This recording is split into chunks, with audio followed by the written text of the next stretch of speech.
Oh, it's the Avengers Spider-Man exclusive hands-on preview. Now,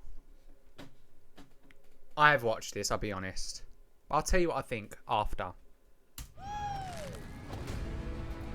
Finally, on November 30th, Spider-Man is swinging his way into Marvel's Avengers. If you're playing on PlayStation, that is. I recently got the chance to spend 2 hours hands-on with Crystal Dynamics' latest addition to the roster and see everything the web-slinger has to offer. I came away looking forward to using his abilities more, but a little worried about what it is I'll actually be doing with them.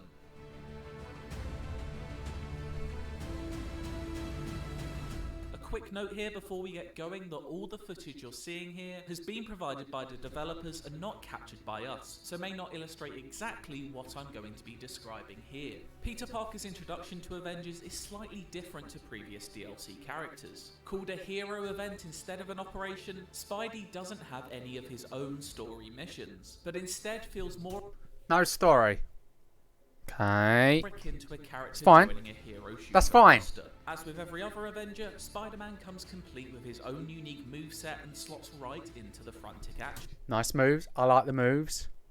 Keep going. With a combat style largely centered on quick evades, perfect dodges and quick-fire melee attacks, he plays somewhat similar to a more nimble Black Panther. While a lot of his strikes are your standard punches and kicks, every now and then a more Spidey-like contextual animation will trigger, which feels entirely in keeping with the character. As with any of the Avengers, he also has 3 heroic abilities. Web Bomb causes area of effect damage and is naturally useful for crowd control, but also inflicts the new Triangle and circle there.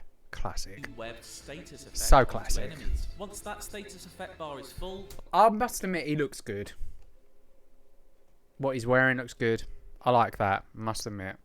a webbed enemy Keep watching. becomes incapacitated and much easier to take down. The Spider Drone is a patrolling AI companion that fires webs at any foe that wanders into its radius. You can choose whether to instruct it to roam a specific area of the fight, or set it to follow mode, offering some welcome flexibility on the battlefield. Lastly is Spider-Man's ultimate ability, the Wrecking Ball, effectively a giant ball of webs that smashes down onto the ground to damage anyone near it. It works in a similar fashion to Thor's Bifrost ability. Spider-Man feels great in combat, which is not entirely surprising. Hero design has never been Marvel's Avengers problem. The same, sadly, can't quite be said for how it feels to play as Spider-Man outside of a fight though. In this Now watch this. preview build, I got to swing around the eastern seaboard region, which is the closest we're going to get to Peter's native Queens. A very high bar has been set by Insomniac when it comes to the fluid motion of Spidey, but even allowing some headroom, Avengers falls quite some distance short of it. Opting for the swing off of anything method, Spider-Man effectively swings from a glass ceiling in the air. In fairness to Crystal Dynamics, this is the only real option, with the majority of Avengers locations being rural such as deserts and snowy tundra. The developer also doesn't have the luxury of being able to design a whole city around the Spider-Man mechanics like Insomniac has. Despite this, some of the magic is there, especially for the first swing or two after each launch into the air. But that magic often swiftly and unceremoniously evaporates as Parker smacks his face into that aforementioned glass ceiling and all sense of momentum is lost. The Like he lack does. of true swinging freedom is noticeable, and while maybe it's unfair to compare it with the Insomniac version, it's honestly questionable whether the swinging here feels any better than Spider-Man 2 did on the PlayStation 2.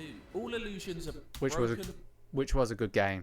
That was a good game. once you attempt to swing moderately I really like into that the game. air and hit that invisible barrier. Something that also affects wall running, which just stops you ascending somewhere past the 15th story like an out-of-service elevator. Stay low and you can build up some decent momentum, but show much ambition and you'll be met with some pretty restrictive forces. Describing Spidey's arrival as a hero event instead of an operation is basically code for don't expect any story missions. And that's exactly what you're getting. Apart from a short cutscene introducing Spider-Man to the rest of the team, the rest of what I saw of Peter's plotline about a suspicious chemical company was told through audio files, mainly emails and text messages read aloud, obtained once certain objectives were completed. These objectives are all standard Avengers fare that long-term players will be familiar with. such as perform 25 power attacks or play any 2 missions. Apart from a harm room tutorial, there's no new mission content here. The lack of content is definitely frustrating, and those expecting a new set of Spider-Man story missions to play will be left disappointed. One thing that Spider-Man doesn't lack, however, is outfits. Crystal Dynamics' latest addition to their This part's good. Marvel Cinematic Universe comes with around 40 suits. There's every colour under the sun imaginable, as well as some fan favourites from the comics such as the Spider Noir suit. It's clear that a great deal of care has been taken in curating and designing these outfits, so it's a shame that the same attention doesn't seem to have been paid elsewhere regarding new missions or Spidey's traversal.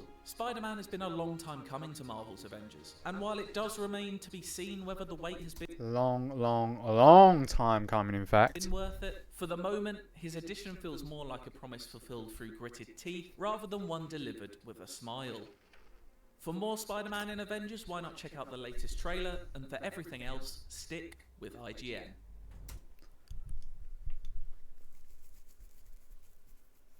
Now that is not the Insomniac PS4 one. I'm just saying that game is far superior. That one's, I'd say there, about there. It's one of my favourite games, but that, I understand the swinging part. I do understand that he's not going to be like the PS4 Insomniac version and all that. I understand that, but I think the fighting's kind of similar, but it's just not quite there. You know what I'm saying? It's not quite there, same as the PS4 one. The PS4 one just blows me away. The Miles Morales one, again, blows me away. It's not as good as the first one, but that still blows me away. It's quite a short one, but it's still good. Good little teaser, whatever it's called. But I think this one's been too long for people to be like shouting about this.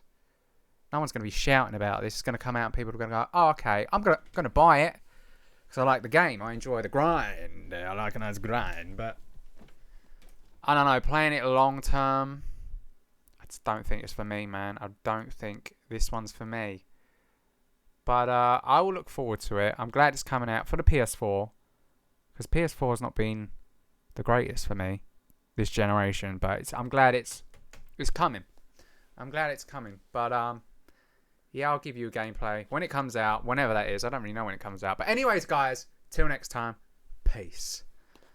Spider-Man, Spider-Man, get a little Spider-Man.